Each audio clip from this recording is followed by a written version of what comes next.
This SEC preview part 2 edition of the Sports Gambling Podcast is brought to you by Underdog Fantasy. You can win up to 325 times your entry with their new Pick 8. Sign up with SGPN to claim your special pick and first time deposit offer up to $250 in bonus cash. UnderdogFantasy.com.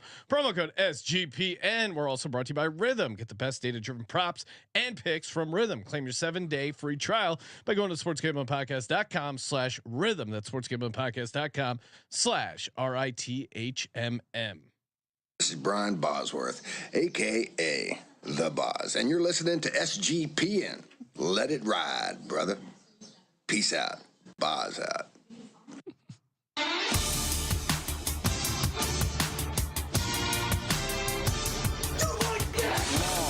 Longhorns. He's one of those guys who will get penetration.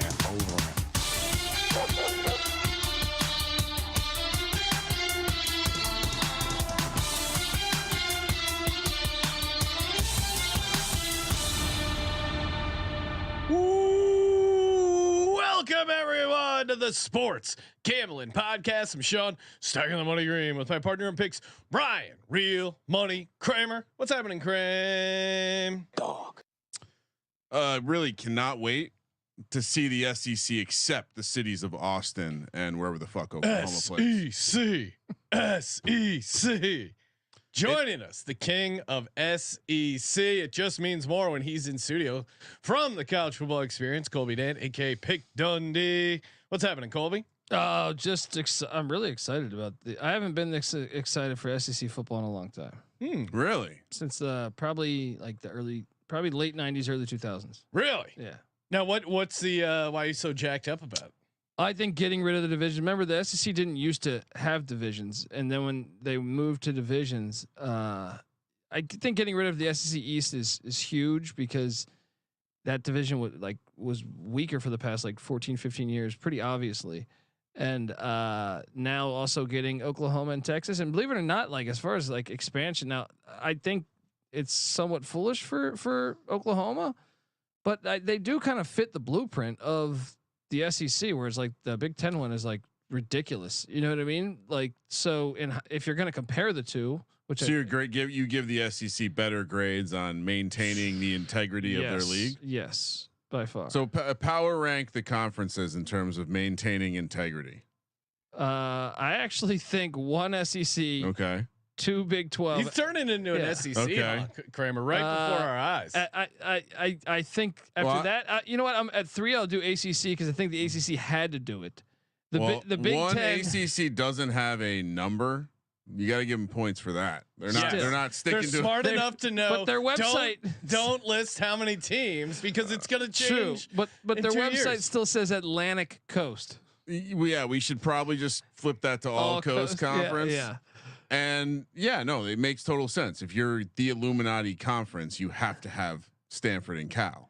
Do you know how much? I mean, obviously, and SMU. Don't forget SMU. But that's obviously, a big piece of the Illuminati. It would have been great to see that brainstorming session. Okay, ACC, we can't call it Atlantic anymore because we got some Pacific team. Oh, why don't we just call it all? All right, problem solved. We don't have to adjust the ACC, all the ACC gear we have. It's easy. But Big 10 and Big 12, they don't have those discussions. The better would about naming their conference something that's obviously wrong. The ultimate would be just they hire the consulting firm, and the consulting firm comes back with a plan to, all right, we're going to keep it the Big 10, but it's going to be an acronym. And then toughness, eligibility. Toughness encompassed in the North. That's actually, we should put out some acronym conference names. Okay, but I mean, send in your favorite Big 10 acronym. I do think to your point, what has the SEC done? Well, they've added 2 teams that really want to cheat. Yeah, they've been cheating for fucking 100 years. Think they're way better than they are. And when you say Oklahoma actually has the history, and Colby, have loud, obnoxious accents that piss people from the North off. When you say keep integrity, I think what you're saying is keep true to their roots, which is having no integrity and paying for everything. True. So keeping it keeping it true to who they are as a conference. 100%. Like people don't realize that because someone might say, I saw Weehawk in the chat going, SEC and integrity. What do you mean? It means they're sticking to what they normally do, which is. Well, you could argue. I know a lot of people would say they first come to mind would be like SMU's death penalty. But if you actually know if you dive into the backstory on that, the University of Texas had a lot to do with that. I would argue that Texas might be the scummiest of all of them. They might be the scummiest of all of them. So I think they did because you're of course people can't always read your mind, but you're of course like basically all the strings connect back to the Longhorn network.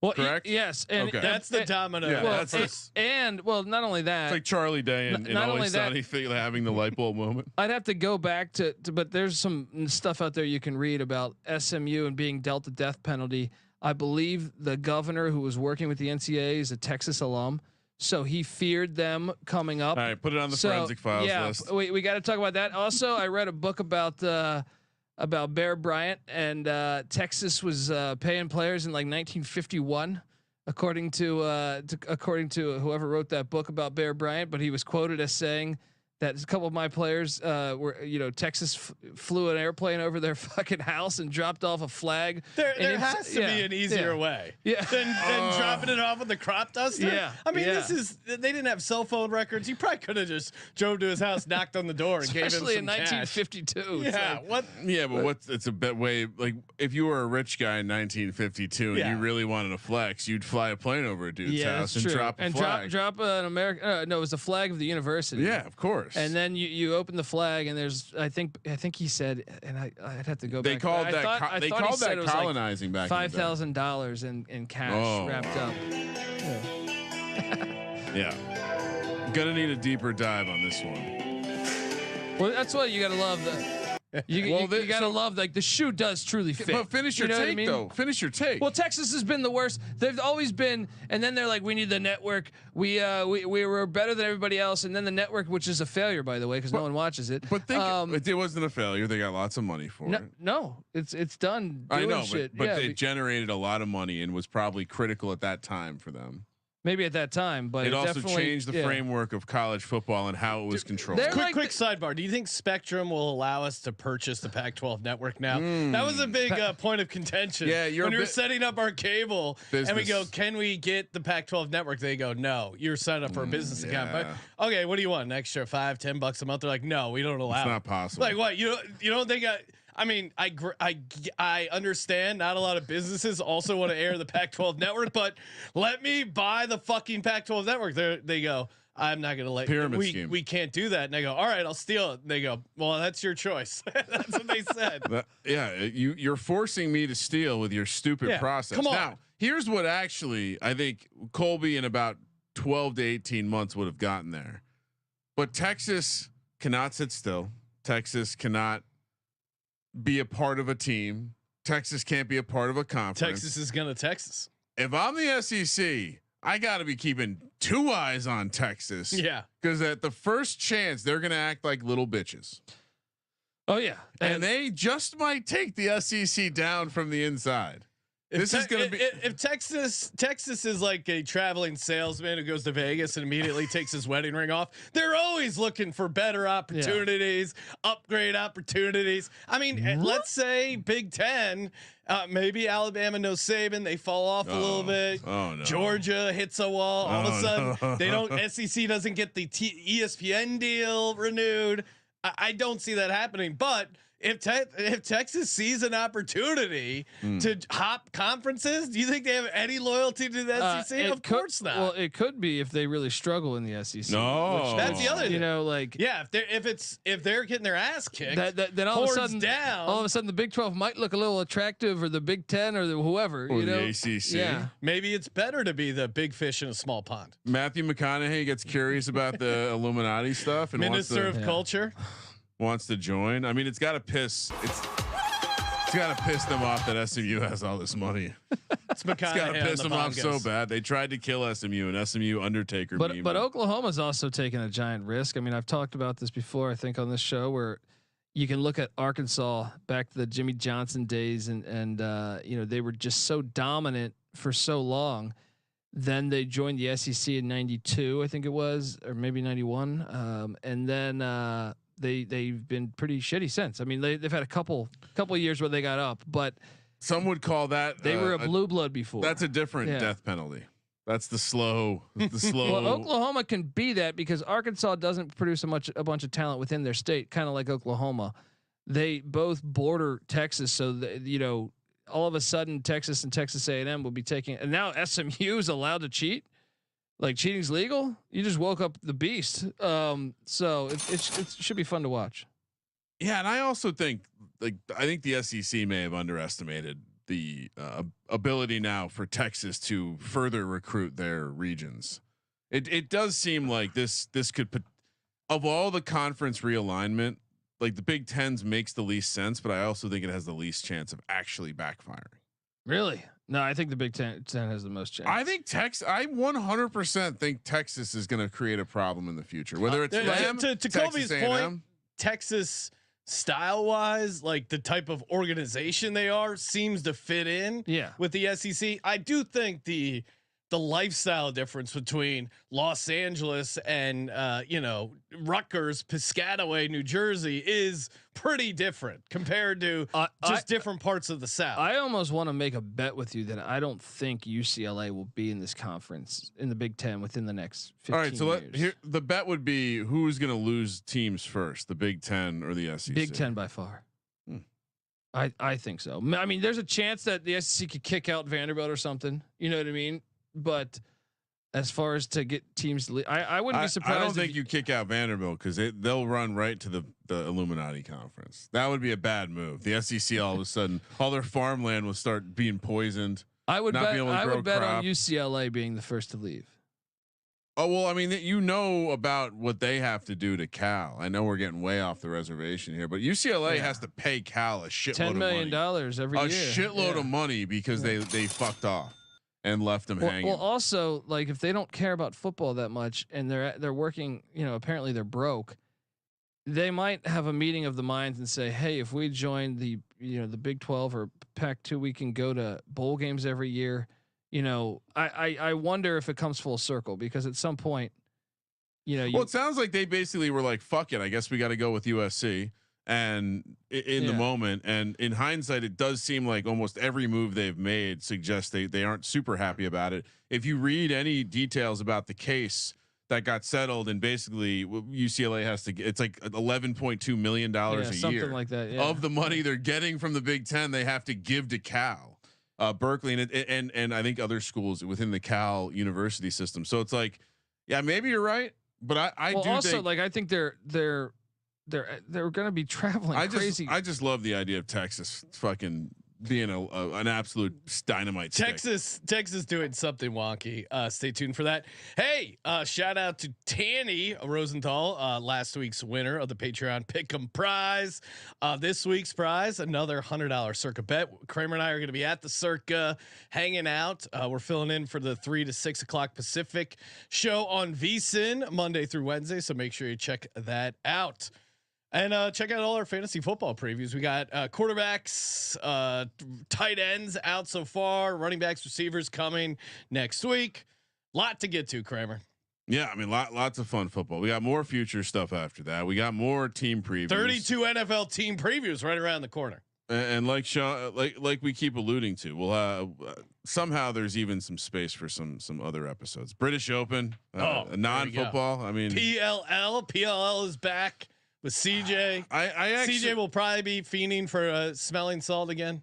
It did seem like you weren't here for this, Colby, but CJ really was very excited to do the spelling salts, and then when he found out he could go back for seconds, like, yeah, that's a real pick me up. Those smelling salts, huh? It's like when we're having a party and there's extra cake, and the one boy at the party comes over and he's like, "Can I have extra cake?" I'm like, "You can have as much cake as you want." It's like, yes. Oklahoma 7-2 in the good old Big 12. Are we not starting with Mississippi State? I just jumped right ahead. No, I had to scroll down. Hail State. I was explaining to some parents at a youth volleyball game tonight that we should adopt the Mississippi State cowbells and be really obnoxious parents.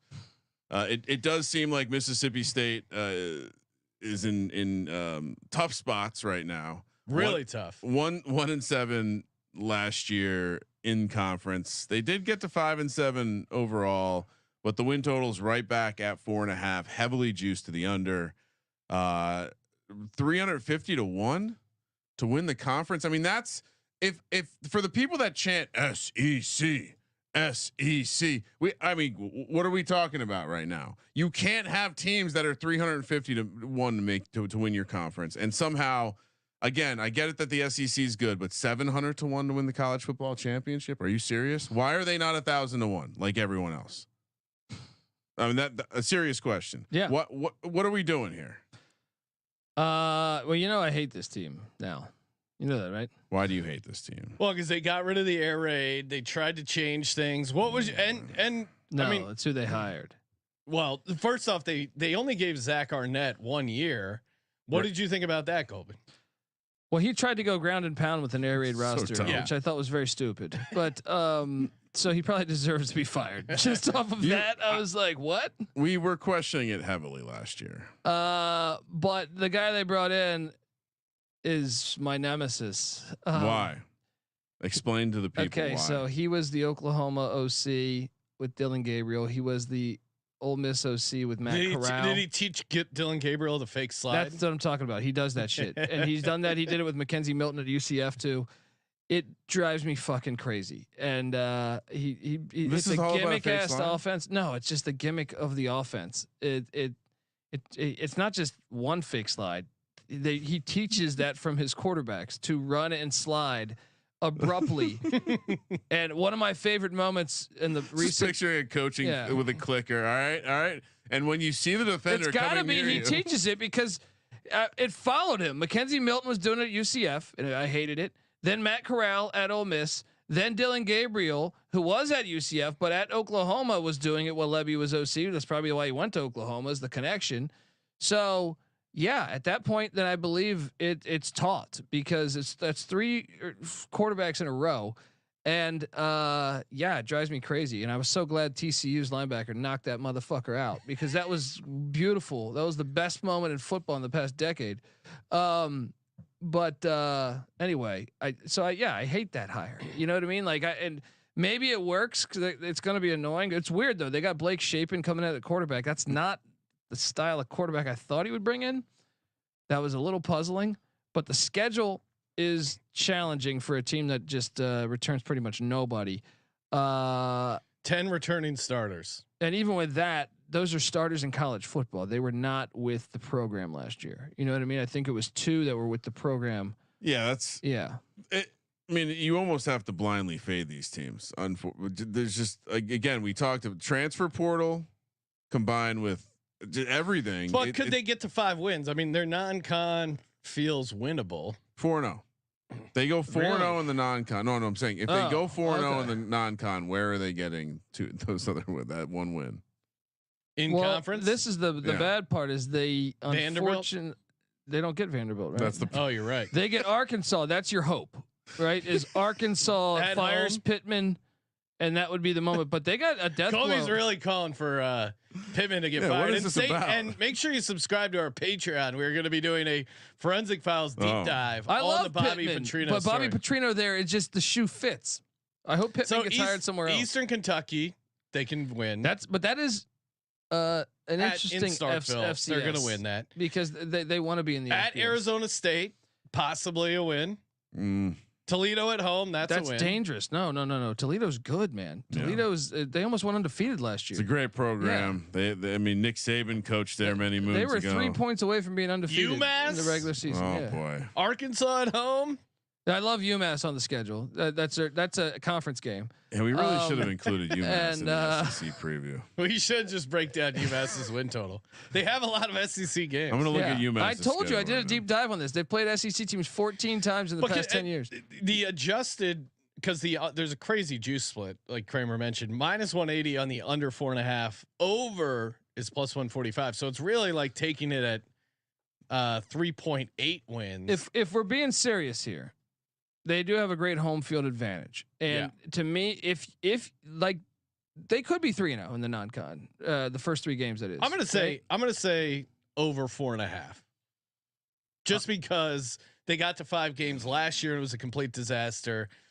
I think there's enough talent on this team, and I think maybe bringing in a more pass centric. I know you don't like that style of football, but I do think it will catch a couple teams off guard, and they'll win a couple. Schedule's obscenely hard, but 5 and 7 what I was gonna feels say. doable. The SEC schedule did to me. If they're gonna do this, they have to beat Florida on the 21st, and they must go perfect in the non-con.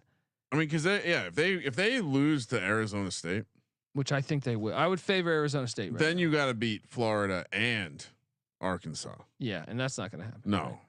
This feels like you're getting cute, Sean. Now, if they had played Florida on the back end of the schedule when Napier would be fired, then I think that'd be much more winnable. But I think Colby's just executing coaches over here. Florida's going to be at Texas. They got that win. He might be fired before the game even starts. This is going to seem shocking, but I'm going to take an under here. I'm going to take an under too. Yep. Really? If he had brought in a different quarterback, Shapen doesn't really. You don't fit. like Shapen? Well, he just doesn't really fit his running MO to me of running his quarterback. All right, I'll take the under. You guys are bullying me. No, I don't feel completely strong about it, but it seems crazy to lay -180 on this. Yeah, maybe. It just seems like this is another team that has a very bare roster because they flipped their coaching staff over. Missouri, who's kind of the opposite. A team that seems to outperform what they're supposed to do every year, and they're finally getting a little bit of respect. They were ahead of the curve on the NIL that you could pay high schoolers. They were the first state to do that. That basically that's how they got Luther Burden. Luther Burden was going to go to Alabama, if memory serves me correct. But they could pay him first. And they made a state law saying NIL you can pay them in high school. So that's awesome. Florida just did that a week ago, by the way, to try to keep up with it. Other states are going to be starting to do that. Genius. It does just mean more. Not all the states. Yeah, I mean honestly. See, you don't think Texas is going to do something like that? They fit right in. Well, Texas already did that when they gave the death penalty to SMU. Well, it's actually not true because the whole reason why Quinn Ewers went to Ohio State was because he could not monetize himself as a high schooler in Texas. So he went to Ohio where he could. No, but I'm just saying Texas has. I'm just saying, but Texas they've used state laws to fuck over. But they don't have this themselves. yet. They don't have this yet. There's multiple stories of guys having to leave to get that first year of NIL before they return. All right, yeah. So Missouri. A team that Colby's made us very fond of, Mr. Eli Drinkowitz over the years. What's your nickname for? What do you call him on your show? You got a name for him. It'll come to you. 6-2 in the conference, 10-2 overall. Put out some talent in the NFL draft. One of Robinson. Which we got a little action on the defensive rookie of the year. This year, like I said, respect 9.5 wins in the SEC, plus 145 to the over, -180 to the under. So similar to Mississippi State, pretty heavy adjustment if you factor in the juice. 16-1 to win the conference, plus 185 to make the playoff, -230 to miss the playoff, 38-1 to win the national championship. It has turned into a sneaky spot in the SEC in terms of a road spot. We just did the we got some other episodes coming. We were talking about stuff, right? Well, no, but we didn't talk about it yet. It's in the future. Well, my point, I made a case on one of those episodes. You're going to make a case in the future. Yes. Okay. on how I said not every SEC school plays as challenging as a Big 12 school. There are some that play way more challenging than the Big 12 schools. This is one I think you can argue that there's several Big 12 schools that are essentially have harder schedules than this. I mean, their first 4 games, that is tasty start for them. Now, Missouri, 88 yards per game positive in SEC play, but they had 4 net close wins, 4 net upsets, plus 11 on turnovers. Like I don't know. They certainly played very well, but some of that stuff looks like maybe trending back the other way. And to get to 10-2 with this schedule, how say you, Colby? Yeah, I think that you should be very optimistic about making the playoffs if you're a Missouri fan, especially with the schedule. But you're right. One thing that stands out for me, I know NC Nick, my brother, loves Missouri this year. He thinks that with Brady this schedule, Cook, we're all in. I am not, because you look back at last season. If you watch that Middle Tennessee game, they almost lost to Middle Tennessee. They needed like a 65-yard field goal to beat Kansas State. Kansas State, I kind of thought played better than them, and they should have won the game. And then to me, like I expect a little regression. They won a lot of close games to me. I know they beat Ohio State in the bowl game, but Ohio State had like 30 guys out. So I don't know. Coaching. I mean, I think he's done a solid job, but I also think you win that many close games, you get that many breaks. I just think, and you no longer have the SEC East schedule. But let's take a look at the schedule because the non-con is a fucking joke. I want to say under, but it's maybe a little hard to get to 3 losses. What's their affiliation here with the Northeast? They got Buffalo, Boston College, and UMass on the schedule. Because they're a northern southern school. They're they're like they wanted to join the Big East or something. They're in the Southeastern Conference, but they're quite west and north. Losable games at Texas A&M, but that's one of the that's the biggest game of the season for me because Auburn at home at Alabama. Yeah. I mean, Alabama, there'll be a dog at Alabama. There'll be a short dog, I think, at A&M. But after that, they should be favored in every game. But I think they can. Oklahoma at home, at South Carolina, at Mississippi, they'll be Arkansas favored at in home. those games. Yeah, I think you got to take the over because I think 10-2 is very realistic. But I don't think it's going to happen because I think they were living on the edge too much last year. 7-point win against Memphis, that was another one. I think they'll get had somewhere. See, I think I'm talking out of both ends of my mouth. I agree with you that they probably should have some aggression because they were getting by skin of their teeth to some of these games. However, the schedule is so favorable that I'm going to take the plus odds and take the over 9.5. It is a very favorable schedule, but like I said, I just the non-cons are too easy. And I think their in conference stuff set up decent for them. They're 16th in the country in returning production on the offensive side of the ball. That seems like they bring in 2 stud running backs, Nate Noel and Marcus Carroll too. But I think at A&M, at Bama, they lose those 2, and I'm going to say either Oklahoma or South Carolina gets them. They're going to go 9-3. Really? Yeah. It's 9.5. You sure right? Alabama's going to get them? That's the number. 9.5. Yeah. I mean, am I sure? No, I mean, Alabama normally takes care of business at home. All right, I'm on the under. I agree, it's close. This is a tough one. This is one where it's a great schedule though. You get no one serious in the non-con. Don't we just play the playoff bet then? Yes, versus the win total. Exactly. Yeah, and because at 9-3 they can still get in. Yeah. And look at that. You avoid Georgia. You're right. I mean, because you're getting plus 185 for the playoff. If they go 9-3 in the SEC, they're like, there's probably some scenarios where they don't get in, but if you look at like, you're getting 40 cents extra. If you look at who like most people project the top 5 of the SEC, it's Georgia, Texas, Bama normally 3, Ole Miss 4, Tennessee 5. They only get one of those 5, and that's Alabama. Yeah. So, which is, in my opinion, I don't think that if the juice wasn't so crazy, like I might consider taking that over because I do think they can win. Interesting season coming. I think it's great for the sport though that Missouri could potentially host a playoff game. Great. And I think that would be very awesome. And even if they got to the SEC championship, because with these gigantic conferences, it's going to come down to some crazy tiebreakers. I don't even know how they're going to get themselves out of that. Yeah. I know. So wait. What conferences have announced their tie-breaking policies? I don't think any has since the additions of these teams. I think like Mountain West still has the same, but all 4 I believe have not. I thought how are we betting on this still? Because the tiebreakers in these 16, 18, 17, team conferences, how are they not going to with 12 games? Like mathematically, we're gonna have some ties. Did the SEC just release it? Because I know they said they were. All right, I got a PDF right here. Yeah? Obviously, conference schedule or conference record first tiebreaker. But even that would be easy. That's to what tie. I'm saying. Like, especially when they only play 8, they don't even play 9. So they're both. Let's say they're both 6-2. What's the next tiebreaker after that? Yeah, I'm looking. It does seem like head to head.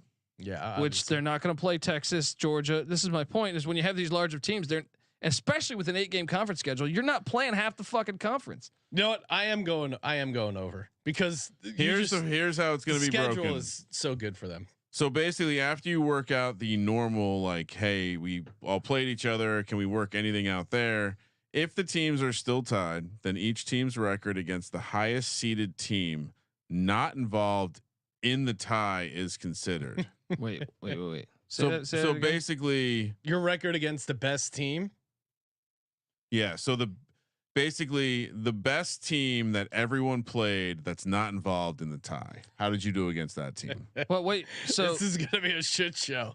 If the tie is still not broken, the win loss record against the next highest seeded team, and they don't look at common opponent. I would assume. Well, that is common opponent, right? Well, shouldn't it be all the common opponents though? Yeah, you mean that's like a highest combined record. Common opponent. But they're saying the common opponent with the best record. They're not looking at all common opponents. They're saying give me the best. Yeah, see that's kind of bogus because then you could just have one great win. Yeah, to me you should look at all of them. The tiebreaker again. That's why I liked. I mean, I'm always going to be talking to some long shots, but the tiebreaker I think is going to create some interesting scenarios and certainly values the dogs because again, to your point, Colby, let's say you get that one conference upset.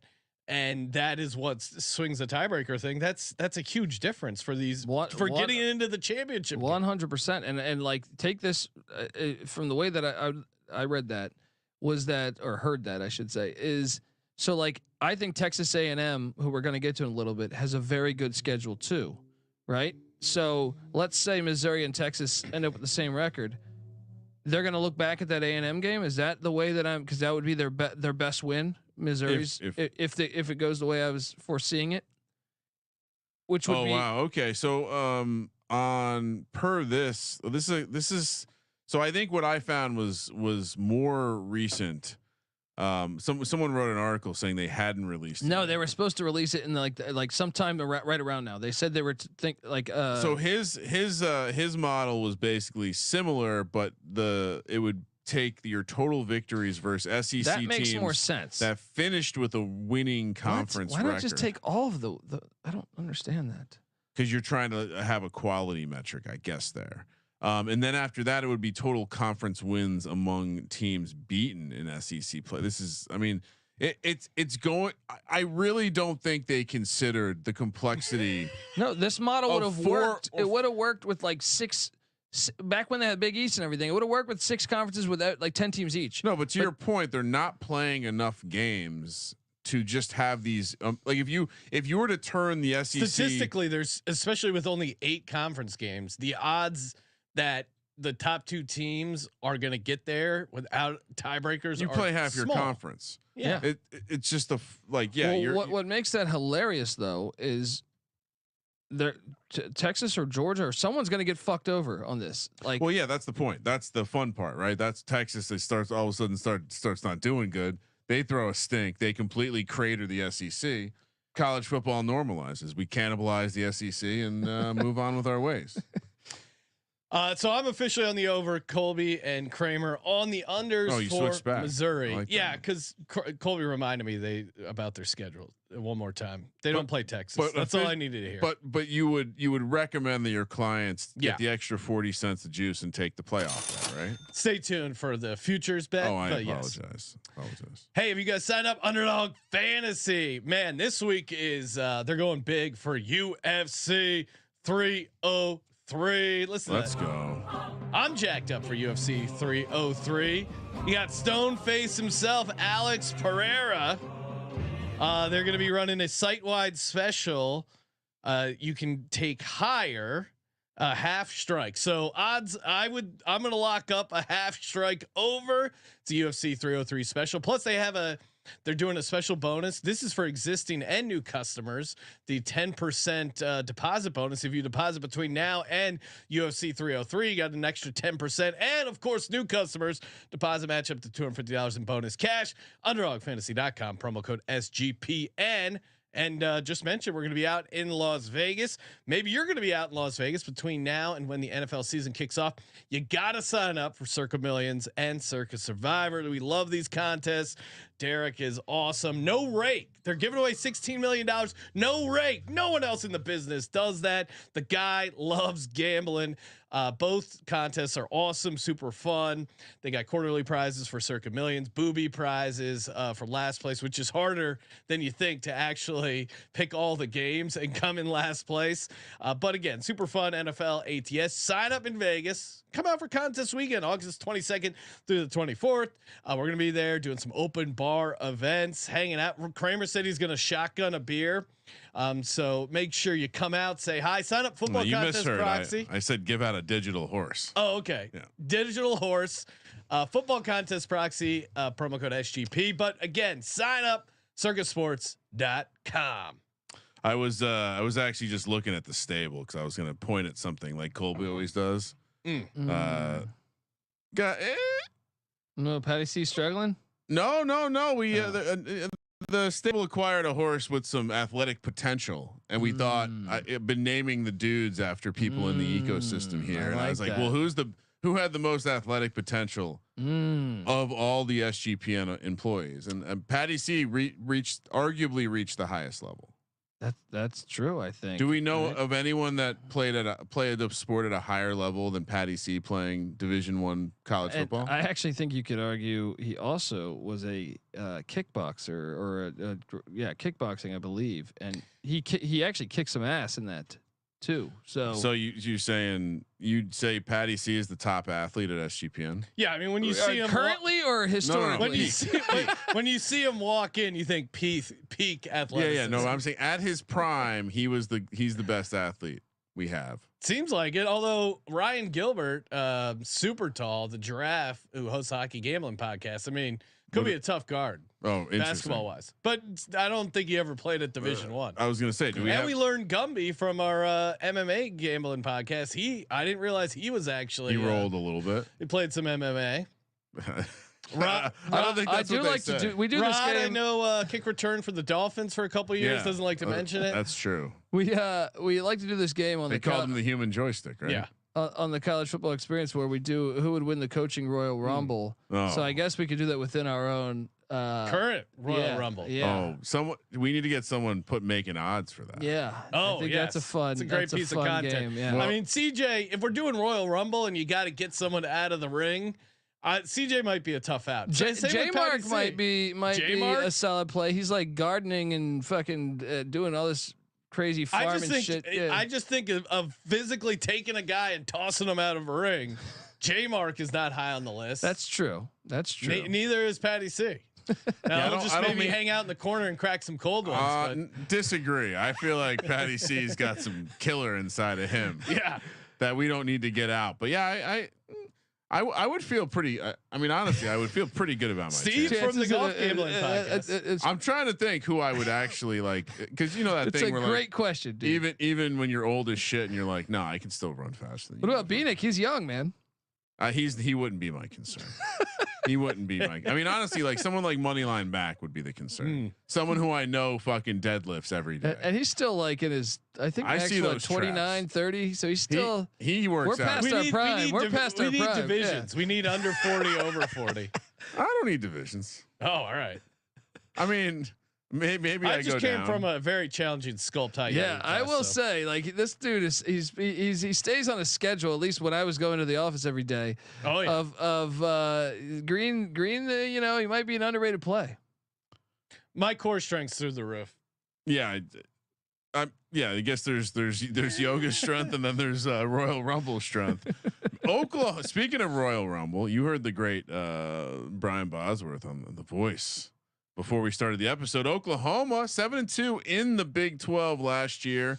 Just re-upped their coach, blanking on his name from Clemson, who made the holdback guy famous. He's a fucking psycho, but they just gave him a big bag of cash. 10-2 last year. I'll be honest, kind of forget that they went 10-2 last year. 7.5 is the win total this year. Wow, that feels a little disrespectful. -105 on the over, -115 to the under. 42-1 to win the conference, 520 to make the playoff, 70-1 to miss the playoff. The Big 12 did and I'm not saying this because they left. Like they did Oklahoma and Texas a few favors. Like last year in the schedule, Oklahoma's schedule was very, very favorable last year. Even coming into the season, I remember thinking like, "Hey, this schedule Well, I thought the new schools would be a little bit better, right? I thought BYU would be a little bit better. But if you look back at a season ago, they were 10-2. But when you really look at it, you know, the schedule was very weak. You know what I mean? Like they had, what was their best performance? The win against Texas. Yeah. But those games are always insane, though, man. Yeah. Like when you look at everything else, they played a lot of backup quarterbacks as well as Texas. They lost at Kansas, lost at Oklahoma State. Should have lost to BYU with their backup quarterback. You know what I mean? So like I don't know how much weight to put into it. They didn't really get tested, and then they lost it to Arizona on a neutral. And then when they played, when they played Iowa State, Bowl. Iowa State had 30 guys out, so it was like it was somewhat favorable. That shouldn't be taken away. At their start of the schedule is Arkansas State, SMU, Tulsa, Cincinnati. They didn't have a Power 5 in the non-con, so they played three group of fives, and then obviously they got Cincinnati with a brand new head coach in September. They got Matt Campbell the very next week with 30 guys out, right? And then they beat Texas, which was fantastic, great win. And then after that, 2-point win against UCF, lost at Kansas, lost to Oklahoma State. So like the best win, honestly, was the West Virginia shellacking. That was like the one thing that I would say is like, okay, that was very impressive. The rest, I don't, and Texas. So Texas and West Virginia, I just think that 10-2 is a little misleading. So how about this year? They do have a game against the Maine Black Bears. They're joining the SEC, and they said, "Hey, we got to be like the SEC. Let's schedule a game against Maine in November." They do need to learn though. They do have Alabama on November 23rd. That's the day they're supposed to play. This schedule's New pretty Mexico insane. State. I'll be honest. Like this is one where I would not argue a Big 12 schedule. Yeah, listen to how they finish at Missouri. Then they have a late bye. Alabama at home at LSU, and before that, they have Maine, but before that, it's at Ole Miss. And they get Tennessee, and they have the Red River Shootouts. So you have and at Auburn and Missouri, who you just said would be a 10-2 team. So there's potential. They got almost every good team on the. Like, who do they miss? A&M is the one team that you would say, okay, but look. Well, in Texas, obviously they always play Texas, so and they got at Auburn. You know what I mean? Like this, they're starting Jackson Arnold, who's a highly touted guy. Like this guy, he's going to be in the NFL. The problem is it's baked in the number, right? They were 10-2 last year. They move it down to 7.5. I'm going to go under because I do think, 7-5 feels right for this team because there's a lot of losses on the schedule. All right, so here's the case, and I think the type of football they play, I don't know if that's going to translate in the SEC. I disagree. Here's what I would say. They're returning. They're top 10 in returning production on defensive side of the ball. Venables is a defensive guy. If they show up with a physical defense, I guess they don't have to play Georgia, and they're able to knock some of these teams around because I do think they're going to be able to handle the physicality of the SEC with that defensive side of the ball. Then it becomes will the offense hit? There's just so many tough games though, man. Like I think they'll be. Like, do you actually have them favored at Auburn? No, I'm making. This is the case for them. I think the schedule's insane for them. Like they got bad luck on this draw because a lot of other SEC schedules are lighter. Like I said, what do we rank the top 5 teams? But I'm saying like the media is saying 1 Georgia, 2 Texas, 3 Alabama, 4 Tennessee or Ole Miss, 5 Tennessee. They got all 5 of them. No Georgia though. Oh, LSU, I forgot too. Yeah, but sorry. Georgia. Yeah, LSU actually would be ahead of Tennessee. I think they got 6 of the top 7. I mean, if you just broke down their schedule by win total, and gave like and factored in that some of these are on the road, this is a brutal schedule. So Oklahoma is laying 3 against Tennessee at home. They're laying 2.5 on the road against Auburn. What? They're favored in both those. Yeah, I would not favor them. They're catching 8.5. They're going to lose one of those. They're going to lose one of those. Tennessee or Auburn in the Red River rivalry. They're catching 6 against Ole Miss. They're catching 3.5 against Missouri. They're catching 2 at home against Bama. That seems like a bad number. Yeah, I think that would favor them. Catching 5 against LSU. Under.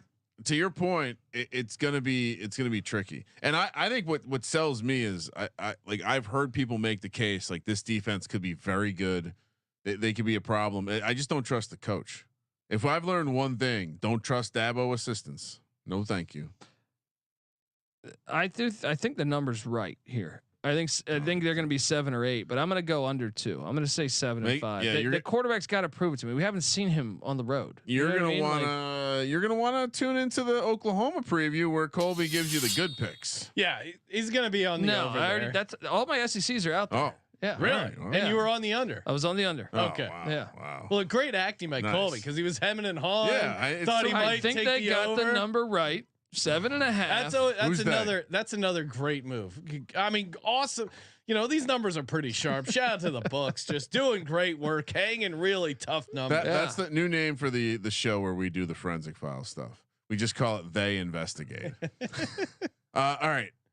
It's a good pronoun. All right. It's Shane Beamer time in the South Carolina Gamecocks. On the East Coast, they call this university USC. It was very confusing once I came to the West Coast. 3-5 in conference, 5-7 overall. 5.5 is the total. Shane Beamer was hot at one point, not because his seat was hot, but because he was the doll. Everyone's loving him, loving what they're doing out there. Spencer Rattler rejuvenated himself, got drafted in the NFL, Sean, and now people are talking like he might be the starter down there in Nollins. 5.5 -105 to the over, -115 to the under. 100-1 to win the conference. 300-1 to win the national championship. This is another team where I ask, why are they not 1,000-1 to win the national championship? What are we doing here? This, I like Shane Beamer, and if Coach Pry wasn't at Tech, I'd say maybe it's time for him to come home after he gets fired. Colby, will you be predicting another coach axing in Shane Beamer here? You know, I'm not. Yes, I was on the team preview. I did, but You predicted he got fired. I just thought he would get fired this year. I'm on the under, and then like a lot of pushback in the comments though from people close to the scene. What did they say? They said that they're very happy with his development right now. I think he had a great excuse last year. He had a ton of offensive line injuries that really derailed the season. I was high on them coming into the season, and yeah, obviously super disappointing season, but you know, you could see. I mean, 2-point loss to Florida.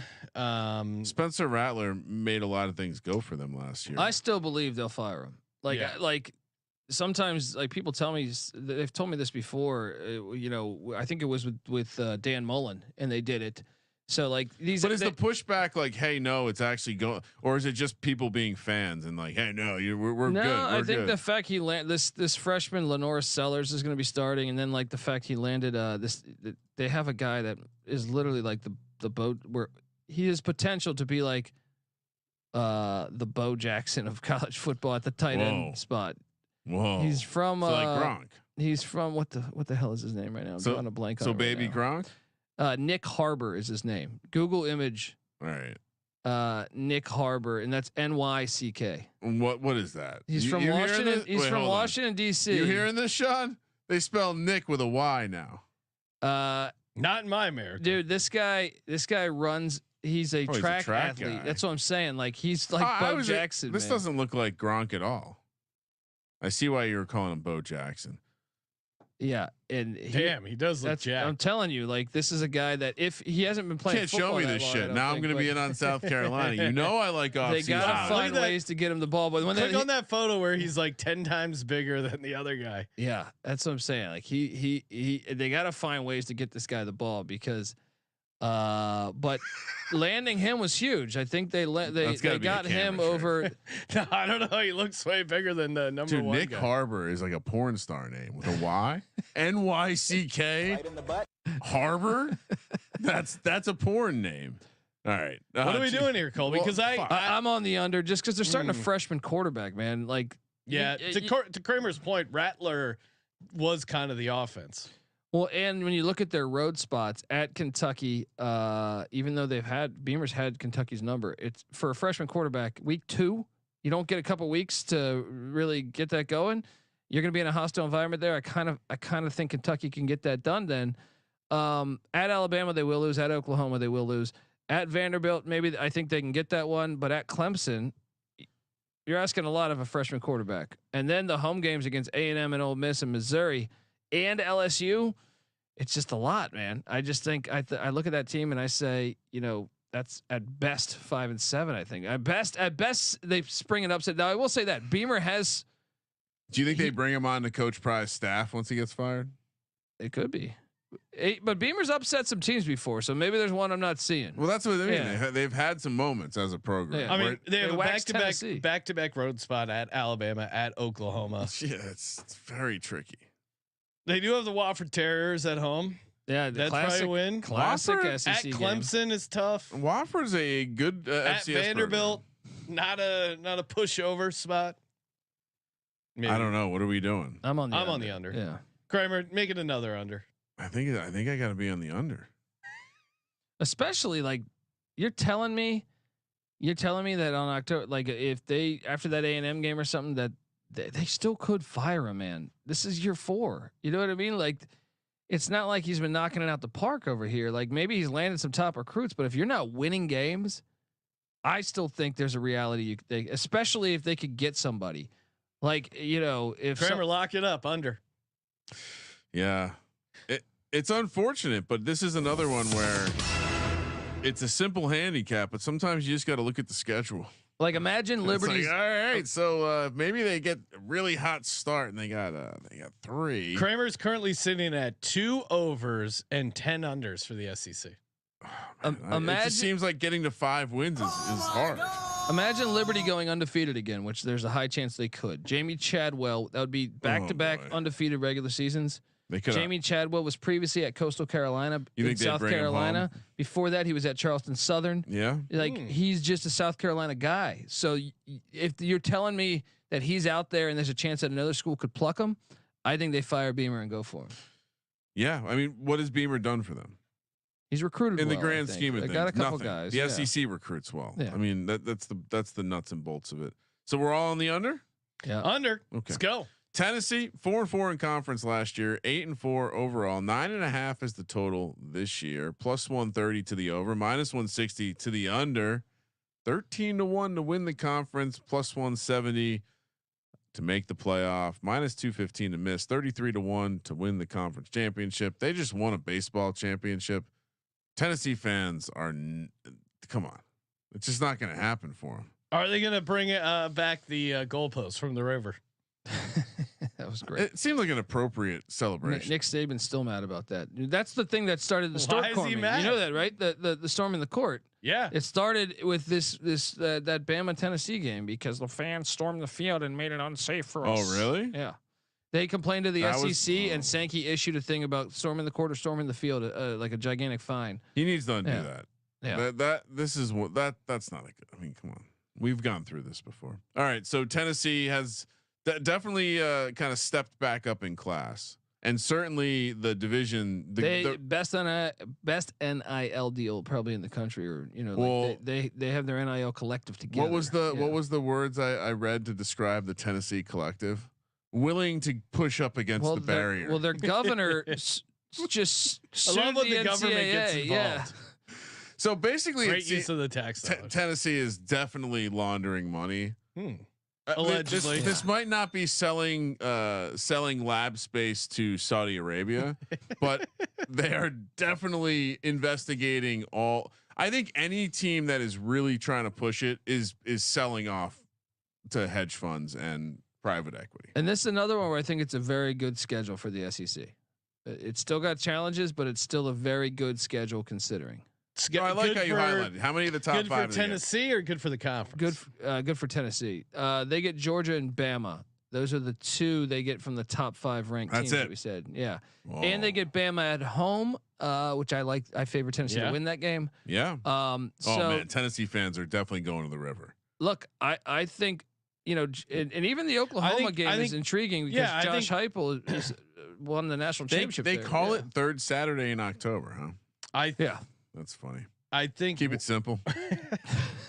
Well, they also play NC. I didn't realize September 7th was the Duke Mayo's Classic. I didn't realize that had a. Well, they're playing the Pussy Pack, but the Pussy Pack never show up. I knew big Duke games. Mayo had a bowl. I didn't realize they had a Classic as well.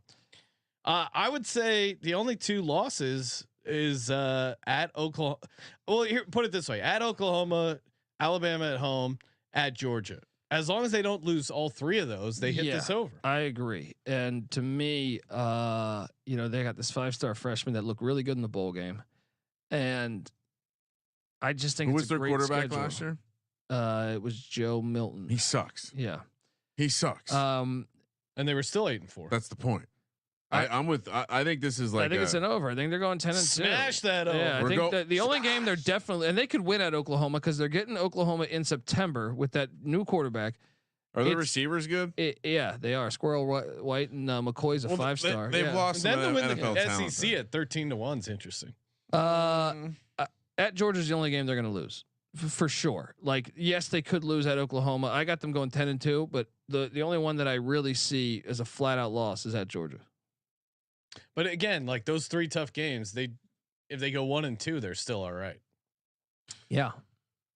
Lock it up on the over. I like them to make the playoffs too. This is this is gonna fail. Like, just put the graphic up where we all pick Tennessee to go over. Kramer, it's your first over. You can't be doubting it. I mean, I was shocked to see the plus 130 for this one. I didn't quite understand. I guess there's you can, if you didn't like it, you could probably talk. Who could upset them? It's Arkansas, right? Because the rest aren't. Well, like Vandy's not going to be able to upset Tennessee. Well, you just said it. They're starting what? A freshman, but he did play in the. He started the bowl. So game. yeah, that NC State game is pretty dangerous, right? Well, I think he's a sophomore now, but yeah. Yeah, obviously if he played last year. Well, I'm just saying you can. He's a young guy. Yeah. Just call him a young guy. But he was the number one. He was a big time recruit. Underclassman. Yeah. I'm just saying, if you're gonna lose, you're like, is Kent State returning a bunch of old guys? Like, that's the kind of situation you don't want to run into.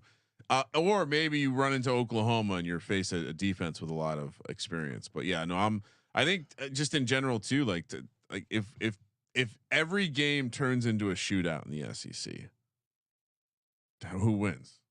Like, I think as the league turns into more of a high-powered offense, they are a lot like the Big 12. I've been calling them on our show the new Big 12. Yeah, Tennessee already there. New Sweet 16. So you look at everywhere. Jeff Lebby at Mississippi State. Lane Kiffin runs what Lebby had installed. A lot of cha going on. And then you got Heupel here, and then you add the Bauer who runs the air raid. Like you're just every team is like that for the most part. A lot of gimmicks. Yeah. When I'm old enough to remember when the SEC played proper football. Georgia's the only one left. The old dinosaur. Well, and they're the best. So what does it tell you? Hey, have you guys signed up with Rhythm? If not, what are you waiting for? Get that 7-day free trial. The place for AI sports picks and props. I got some data nerds from MIT helping you dominate the prop betting market. They are awesome for fantasy projections, prop bets, sides, totals. They can do it all, and they can even come up with your own custom model. All you got to do, enter in the stats that you like that are important to you, and Rhythm can help you with a sweet model. I mean, or if you don't want to make your own model, you can just use theirs. They've been dominating with the WNBA and with their golf picks and props as well. Never too early to start tinkering with the NFL, aka the National Football League. Sign up today, get that free 7-day trial. sportsgamblingpodcast.com/rhythm. sportsgamblingpodcast.com/rhythm. That's RITHMM. Oh, football. We're talking about football. We're huge if true, right? We're barely gonna talk about other sports not named football in a long time. Texas is in the SEC, and they're good again. 8-1 in the conference of the Sweet 16, formerly Big 12 last year. 11-1 overall. 10.5 is the win total this year. Plus 125 to the over. Minus 150 to the under. Plus 310 to win the SEC in their first season. Wow. Minus 230. Make playoff plus 185, miss playoff 8-1 to win the Natty. I do think it's interesting to me how much Quinn Ewers seems to have been. And again, I don't consume a lot of content, so this might be a horrible take, but Quinn Ewers consume a ton of content, getting swept up or not exactly being included in the class of the quarterbacks this year, from what I can tell. I understand he's in the odds, but like when I listen to NFL content talking about the next class of quarterbacks, Quinn Ewers is not being looked at first and foremost. I hear a lot of Carson Beck, for example. So I'm intrigued to see this season what happens. They're obviously in a plus EV situation. I mean, he's second in Heisman odds, so I think you don't think he's getting any hype in the maybe it's just an NFL thing. I don't know. Is he draft eligible? Yeah, he's Yeah. Oh, he could have gone out last year. Yeah. Oh, okay. Yeah. No, remember he went to Ohio State like 4 years ago. That is right. He is 21. But yeah, I mean, you want to like be completely objective. Like this team has, I mean, they could have the best quarterback in the conference. They definitely have, like Tennessee, another team where it's like, well, all right, if every game turns into a shootout, what happens? Well, Texas probably ends up near the top of the table more than they don't. The problem is they're Texas and they're joining a new conference and nothing goes right for them. And Texas isn't going to have success in their first year in the SEC, right? I'm skeptical. Kramer, if you had to guess, what do you think Quinn Ewers' major was or is? Ooh. Some sort of like sports physical therapy. Yeah, but it's a hilarious name. Physical culture in sports. What the hell does that mean? Physical culture in sports sounds like just sex. Like physical culture. He's not going to any class. Those are online classes. Yeah, that's Matthew McConaughey. You want to go back to my room and you just get naked and pound your chest with Matthew McConaughey. Experience physical culture. Physical culture in sports. Explore sports and exercise through humanity's social science approach. This program includes coursework in philosophy and ethics, sports law, sports history, the history of physical culture, and race and gender issues in sports. Hire whoever wrote that. I want that guy to work for me. Yeah, I mean, I don't know. Like, I understand that study abroad opportunity. The chances were actually going to study abroad in Denmark. Well, yeah, you fuck all over the world with Matthew McConaughey. He takes you to Amsterdam, Australia, Singapore, Epstein Island. Oh, you think? No, I'm sorry, Matthew. I was joking. I don't think Matthew. I don't think you went either. There. He doesn't strike me as the kind of guy that would ever need to get on an airplane. But I never thought Chris Tucker would be there either. Yeah, but like Matthew McConaughey specifically doesn't seem like he would need to get on an airplane for sex. Agreed. Like a lot, like Matthew McConaughey. A lot of people on the list, even though he's a Longhorn. A lot of people on the list able to get the sex because they have the money. Matthew McConaughey, slightly different. He seems like he was getting sex before he had the money. He probably did all right for himself. I think he did. So what do you think? Texas obviously should be good, but their schedule, the win total being 10.5. My favorite thing. You can't slip up much. Well, yeah, I guys, I mean, I know we did the VSiN spot. Well, I love the under, and a lot of it has to do with the defensive side of the ball. Like they did a great job in the portal, bringing in talent at their offensive line is one of the best, if not the best. Their offense is going to be insane. And getting Silas Bolden from Morgan State and Isaiah Bond from Bama, and Nieblak from Bama, like they're going to fly on offense. But they lost 2 first-round receivers, and it probably doesn't matter. Yeah, but where it does matter is they lost 2 defensive tackles drafted in the top 40 picks in the NFL. Yeah, D line's going to be. And their secondary was ass last year, right? They were in the bottom 15 as far as. In fairness, one of those D tackles was supposed to be like a 7th round pick, but someone just like the Titans, I think, just way over drafted him in the 2nd round. Well, still, like, yeah, no, dude, I get you. Like the defensive side of the ball was. I mean, Washington exploited the fuck out of them, and I will still bring up the fact they played 7 backup quarterbacks last year. Because I think they would have lost more games. They would have lost more games. They would have lost to Houston had the first down spot would have been accurate. I love this play as far as the under, but I like it even better for them to not make the playoffs. Because hear me out. I'll talk about that in a minute. But their schedule has, obviously they play at Michigan, who has a very good defense. That game, I would probably favor Texas by a tiny bit, but the Red River Shootout is always crazy. I know Oklahoma got him last year, but Oklahoma has a tendency to win that game. If you look in like the past 15 years, Oklahoma wins that majority of the time. It's close for sure. Then you have Georgia the next week. To me, there's no way you're not losing one of those, right? There's no way they're going to win both. Well, because if they win, if they beat Oklahoma, I mean, that is going to be tough to get up for Georgia the next week. Yeah. So you still have that Michigan game out there, and then don't sleep on the old school rivalry of them and Arkansas or at Texas A&M. Well, yeah, that one's the big one, but I think the Arkansas one's tricky too. Arkansas's won, I think, 5 of the last 7 against Texas. And when in doubt, I'm fading teams that are making a debut in a different conference. We've seen it. So, I mean, we saw it last year, a bunch of those teams. I mean, what was there one team that went into a new conference last year and played really well? No. I'd argue it's. I mean, we don't typically see teams at this level. Yeah, I guess historically this is pretty rare air. But if it's close, I mean, you would. I'm gonna look to fade them. Yeah, it's you see it at the lower levels when teams come up and have success early. Yeah, I mean, all of what you guys said, plus you sprinkle in a little road game against Michigan, seems pretty easy to find. Like if they lose that Michigan game, but you're on the over, right, Ryan? I wanted to be. I wanted to be because I knew Colby was going to be. You only on the have under. one over in this episode, and you have two. I'm in low the, on the SEC. SEC. I'm not one. I'm not super high on the SEC, and I think there's a lot of inflated numbers here. I do kind of want to be contrarian because this Texas team did go into Alabama and win in a tough spot. Steve Sarkisian, I do think. To be fair though, Milroe was not developed then. Saban did a great job developing him through the season, but you're right. Texas was certainly the better team that game. I just think like for all the favors you want to say, like this also is potentially going to be a very good team, very good offense. Yeah, I just think their schedule's harder than like that's what I'm saying. It's like I think they're better than my prediction is that they miss the playoffs because their schedule's harder than the other ones. And I think this is what's going to cause outrage because I think Texas A&M is going to beat them on the final game of the season. And I think Texas A&M is going to have the same record. It does feel like you could see them being 9-3 and bitching about not getting in the playoffs. Well, A&M is going to be 9-3 and they're going to have to put A&M. Nah, you know what I mean? Awesome. Like you're going to have to put A&M. A&M's got a very favorable schedule. Under.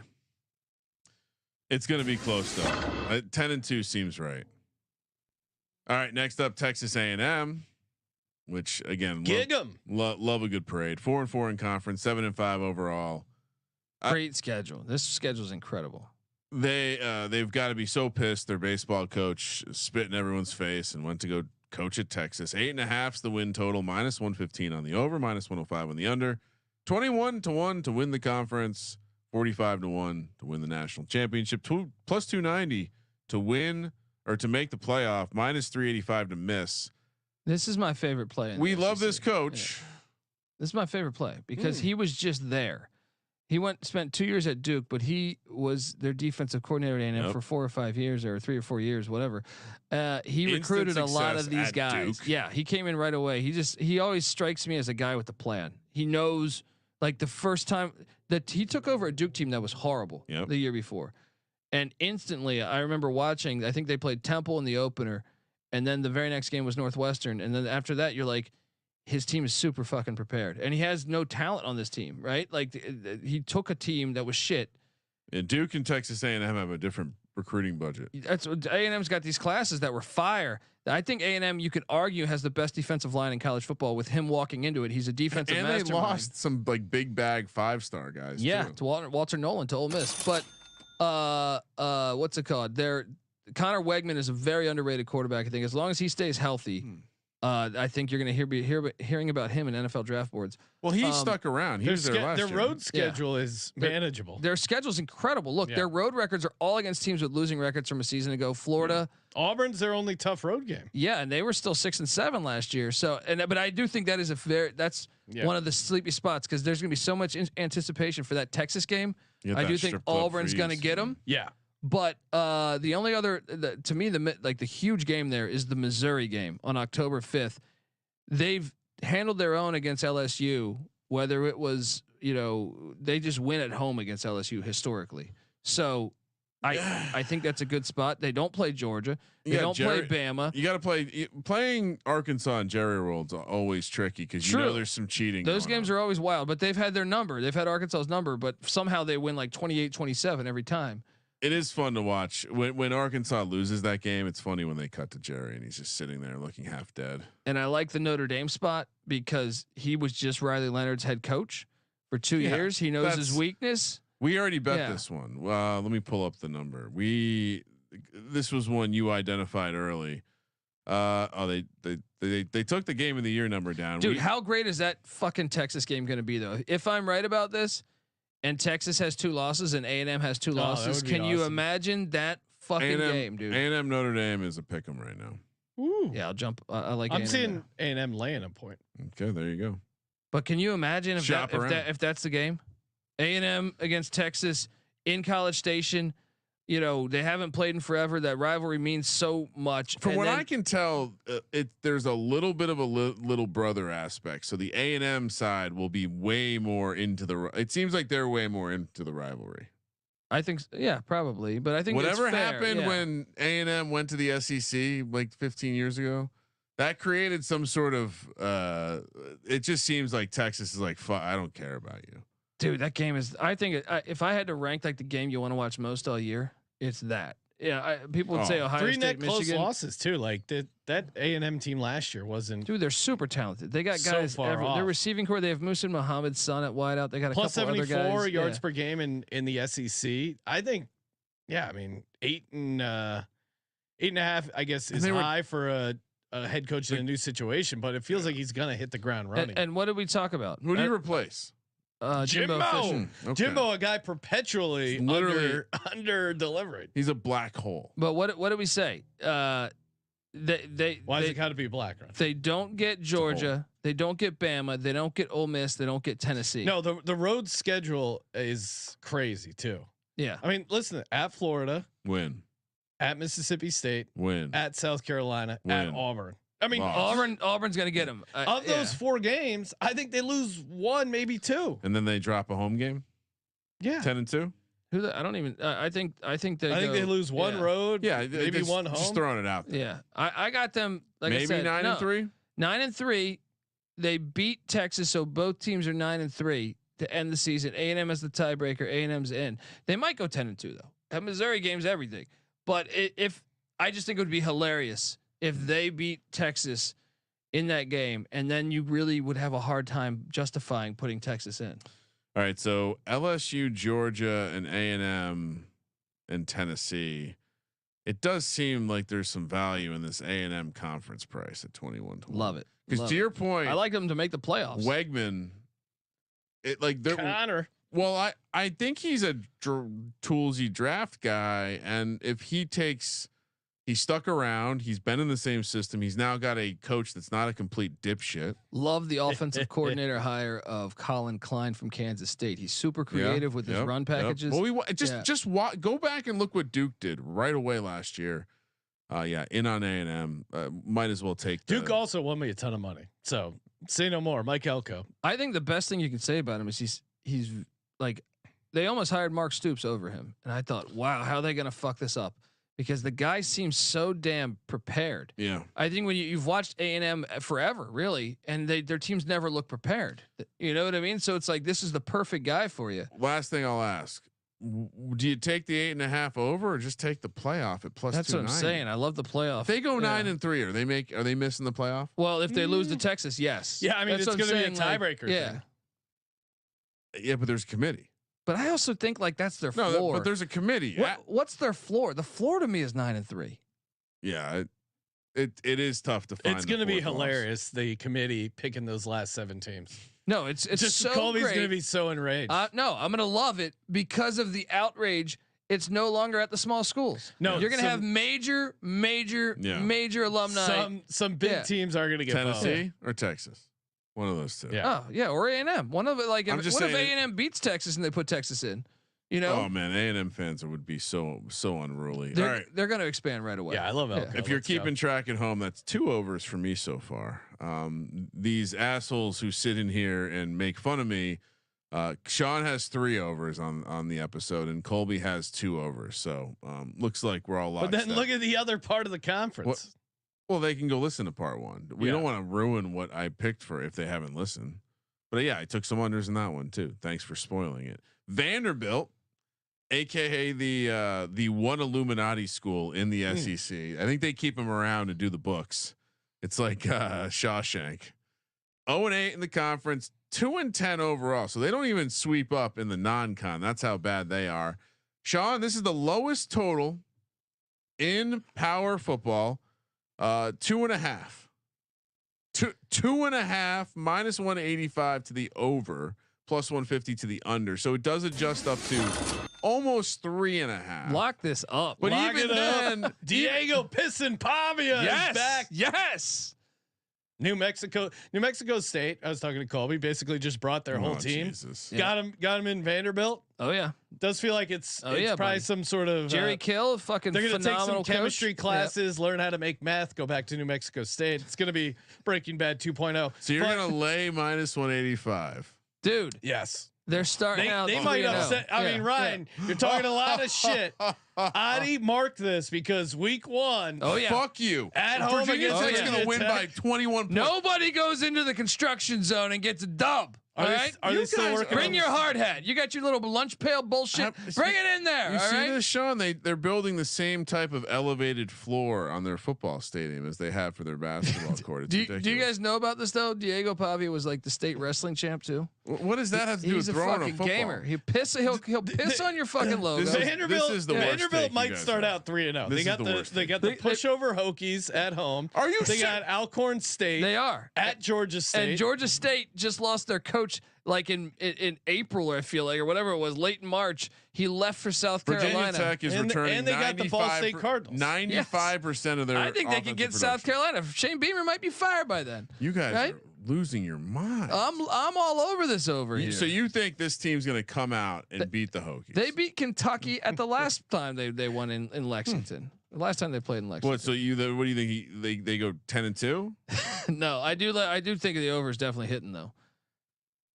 And I actually do think if I was Virginia Tech, I'd be a little scared of that game. Do they win a conference game? I think so. I think they get what. So they're running the same offense at New Mexico State. So it's not like Pavia is learning a new offense. They brought in the OC. They brought in the head coach Jerry Kill. They brought in like I think 3 other coaches. He's also not learning the SEC. He went 1-0 against the SEC last year. He beat Auburn at Auburn by double digits. I think he's a gamer. This I'll be honest, Sean. Yes. This does feel like the classic. I wasn't around. You started talking to Colby about a team, and next thing you know, I'm all in. you're all on. we Kool-Aid. got season tickets. Pour me that Vandy Kool-Aid. See the construction setup. All we needed was a construction vest to get season tickets. Yeah. Really? You walk on. They say if you work a shift, you get season tickets. What did you do? What was your shift? Light crane, not the heavy crane, the light one. Oh, the light crane. Yeah, move some pallets. All right, so 50 bags of cement. let's just say they don't Unload 'em. beat Virginia Tech or Georgia State. Where are they getting beating Georgia State? Georgia State they lost. All right, so they're 2-1 going into the beginning of their conference. Yeah, and then they got Ball State. Yeah, I actually think they could get At home. Kentucky or South Carolina. They got Kentucky the last time they went to Lexington. I mean, I'm not pausing because I'm considering what they're 12.5 point dogs to Virginia Tech. I can't find any. I'll other take the spreads points all day. Uh, I'm serious though, man. I know you're a Hokie fan, but I actually think Vanderbilt's going to give them a game, and I think that game is going to be a lot closer than people think. And I think Vanderbilt can win that game. I actually like the fact that their stadium's under construction, so all the Hokie fans can't fucking pack it. And that same goes for their other home game against South Carolina. I think normally like the away team kind of makes it their own home stadium, and that they're not going to have the luxury of doing that with this thing under construction. He's slipping. You still want to hold on to that over? Oh, I already got my Vandy gear coming. Let's Diego go. Pavia has proven way more on the football field than Kyron Jones. I don't even have words to respond. Yeah, well, watch fucking college football. I'm just gonna post drone strike memes on you. When they win 55-10. Oh, you're crazy. You're fucking crazy. Dude, this Virginia Tech team's returning everyone. You're crazy. This New Mexico You're State crazy. team is now Vanderbilt. That's fine. New Mexico State. I don't give a shit. Won 10 Under. games last year. Under. Damani in the chat saying per 247 talent composite Virginia Tech and Vandy are 58th and 59th respectively. See, Talent he equal. He just thinks they're just gonna destroy Vanderbilt. No, but you know what? Whoever wrote that in the chat, they're probably fucking playing Madden. They think they can just put numbers together and that makes a team. This is my whole thesis this year. Pavia in makes college. the team. Yes, You and can't- Pavia was a 0-star. You He didn't even can't- fuck. He You didn't, can't he doesn't even take qualify a kid for that. running around the slums of New Mexico State and then bring him into the fine wine of Vanderbilt and expect him to just assimilate. Colby, where does Virginia Tech get off being a 12.5 I know, point road dude. favorite? Sean, What program was I watching? I don't know when you're gonna. Prize got to unload some fridges. I'm going out to Vegas. He'll probably see some heavy stuff lying around the job site and be like, Cement wasn't supposed to be here. I'm gonna get the wheelbarrow. I got distracted. I was repeatedly Andy rolls. bullied. Money line play. I was repeatedly bullied by you and other members of the VEASAN staff about the Virginia Tech bowl game last year. I said, "Fuck you! They're winning by 3 touchdowns." Tulane didn't have their coach and They 30 won guys. by 3 touchdowns. When you told me that Virginia was going to give them a game, I said, "Fuck you! Hey. They're going to roll 50 up on those bitches." Virginia's not good. 55 they rolled up. Look what happened. They lost by 30 to Louisville. All right. No, that's not important. They got waxed by Marshall. All right. Right? We're not doing this right now. We're not doing this right now. Some of us Great are deals holding. at Marshall. Holding. Yeah, well, we are. What do you call Marshall, Colby? The clearance rack? Yeah. Oh, wow. No, I mean they need a good nickname. That is a good one. It's a no great one goes into the clearance rack a and great gets deal. a dub. No one goes into the blue light special. Yeah, you go to Marshall's, you come out with a deal, and some clothes with seams that are slightly off. All right, let's. You want to lock it up? And future. Kramer, what do you got? And for those counting at home, 2 overs in this episode and 2 overs the previous episode. So for combined 4 overs, 12 unders for the SEC. Perfect. Right on pace. All right, for the locks. Ooh. I was 8 and 8 if people are wondering. I mean, just walk right off the cliff with all the other lemmings, Sean. Cool. Texas A&M over. Yeah. We got too excited for Mike Elko. What's your other lock? Tennessee over. Whoa. I'm locking both my overs up. Okay. Future. I mean, I think it's just I'll just stay in the realm of the A&M to make the playoff. One seems.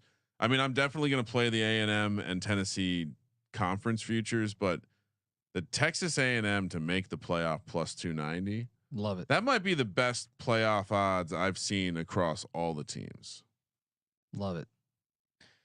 All right, for me, I will lock up Texas A&M over 8.5 as well. This is interesting. Do like going with consensus plays, and Texas under 10.5. It's just too damn high. The rent is too damn high. The Texas win total too damn high. Give me Texas A&M to win the SEC at 21-1. Come on. Yeah, I'm in. Elko's a live dog. Colby. Yes, I agree. A&M over 8.5 is a lock. Oh no. Jesus. Is Colby Christ. gonna copy my picks again? I like. Well, you know what? I have 3 locks in this. Oh, what? Sean, and I would invite you to come for a 3rd All right, you know lock. what? Add a Vanderbilt lock. over. Yes. Vanderbilt over 2.5 wins, and then the Longhorns horns down under 10.5 wins. I'm adding Vandy. I got Let's a third go. lock. Add Vandy. Throw Texas under on my 3rd lock. Okay. Colby, do you have a future? I do, and I think Kramer's spot on with it. It's A&M to make the playoffs plus 290. Love Okay. that. I do think A&M. Yeah. And for the gamblers out there, that my SEC to win the conference play for Texas A&M, that's fun. I've said like 14 times. I'm also betting on that. I don't see it on the sheet. I don't see it on the Add it sheet. to the sheet. Add Tennessee to win the conference too while you're at it. Oh wow. Okay, so we're just picking every team. Tennessee, SEC, 1300. Okay. Kramer acts like he can't add stuff to the sheet. These sheets that he makes. These are handcrafted quality sheets we're talking about. Roles and responsibility, dude. Good reason to join the Patreon. Get access to all these sheets and little spoiler alert: the episodes that are coming out, sheets already filled out, so get an early look. I may have hid the tabs. So Oh, okay, never mind. Forget that. I'll unhide them now that you've said If it. the Patreons want it, and yeah, we got the Jimbo Fisher Forensic Finals bonus episode. Looking forward to taping that. We got VEASAN Friday nights, 6 o'clock Yes, Pacific, 9 o'clock East, and then Monday through Wednesday next week we'll be filling in for the VEASAN primetime guys. 6 o'clock East, 3 o'clock Pacific. Thank you for participating in the Sports Gambling Podcast. Yeah, subscribe to the YouTube channel. We might live stream from the slot Ooh, machine. Yes, perfect reason for the Sports Gambling Podcast. I'm Sean, second the money green. He's Ryan. Horns down. Kramer. Let it ride.